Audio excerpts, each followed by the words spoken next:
Hey there. I thought I'd go over how I train for my thru hikes now. A lot of people do it a lot of different ways. I prefer a very simple approach. Doesn't require any extra equipment, and if you're planning for a thru hike, more than likely you have everything you already need. Step one, walking. That's right, go for a walk. Every single day. Walk, walk, walk. That's what you're going to be doing for 8 to 10 hours a day, if not more. You're going to be walking. You might as well get your body used to it. Doesn't matter where you're walking. It could be on a sidewalk, a dirt road, in a park. Just get out and start walking.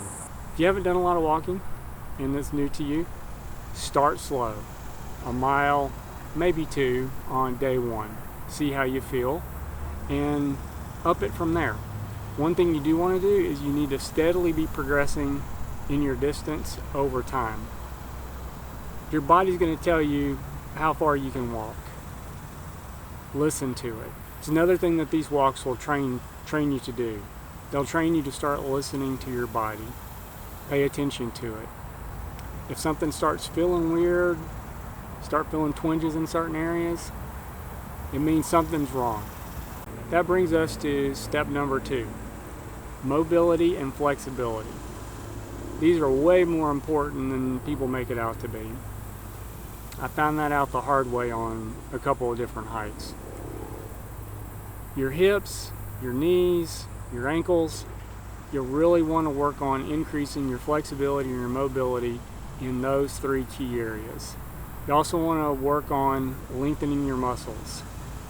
Yes, strength comes into it, but more importantly, since mostly what you're going to be doing all day long is walking, you really want to get your muscles and your tendons and your ligaments and your joints, get all that stuff loosened up.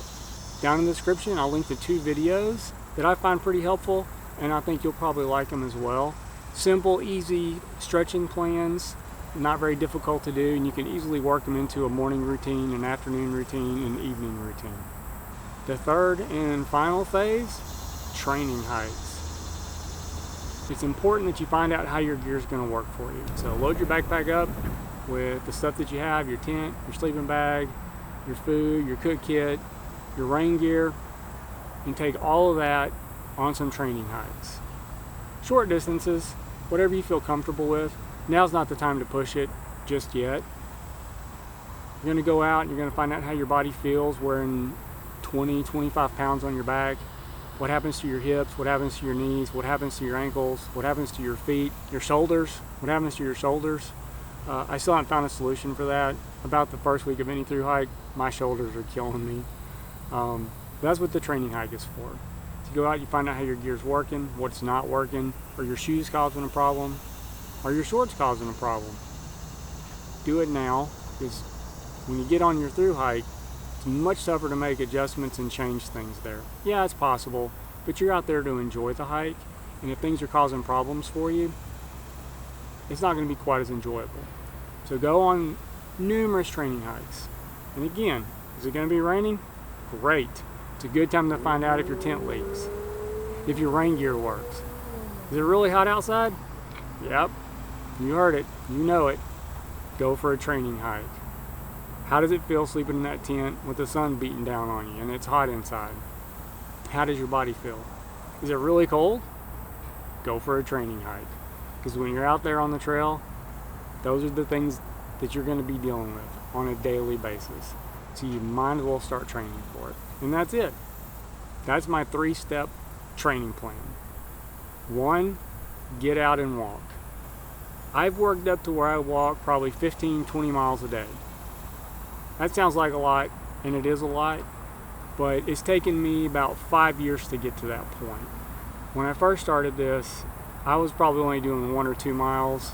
My first days on the Appalachian Trail, I think the first day I did 6 miles, and the second day was 7, and I gradually increased it from there. Second thing, mobility and flexibility. Start stretching. Yoga, Pilates, none of that, just stretching, whatever works for you. But start getting some flexibility and mobility in your hips, your knees, and your ankles. your body will thank you for it. Third step, training hikes. Go on multiple training hikes and find out how your body works with the gear that you have and how your gear works with you. So that's it. If you have any comments, leave them down below. Let me know what things you've integrated into your training plans. I know a lot of people do it a lot of different ways. Let me know what works for you. All right, get out there and do some hiking.